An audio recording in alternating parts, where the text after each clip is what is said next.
من اكتر الجمل اللي بتكون سبب في خراب البيت على الرغم ان هي بتتقال اساسا عشان تنقذ البيوت من الخراب، هي جملة معلش استحمل عشان البيت ما يتخربش.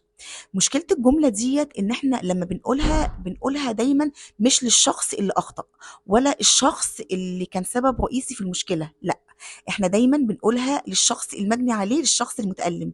ليه؟ لان هو اغلب الظن دوت الشخص اللي بيكون هين لين، بيكون سهل ان احنا نتكلم معاه وسهل ان احنا نقنعه، ولو ما اقتنعش بيكون سهل ان احنا نضغط عليه، في حين ان احنا بنتجنب تماما الكلام مع الطرف التاني. ليه؟ لانه صعب عنيد اصلا ما بيسمعش كلام حد. وهنا بنعتقد ان احنا بننقذ البيوت من الخراب، ما نعرفش ان يمكن السبيل الوحيد ان احنا ننقذ اي بيت من الخراب ان احنا نقدم الدعم للشخص المظلوم، للشخص المتألم، ونواجه الشخص اللي اخطأ بتصرفاته وحقيقة افعاله، ونعرفه ان لو استمروا في التصرفات دي هيكون هو سبب رئيسي في خراب البيوت.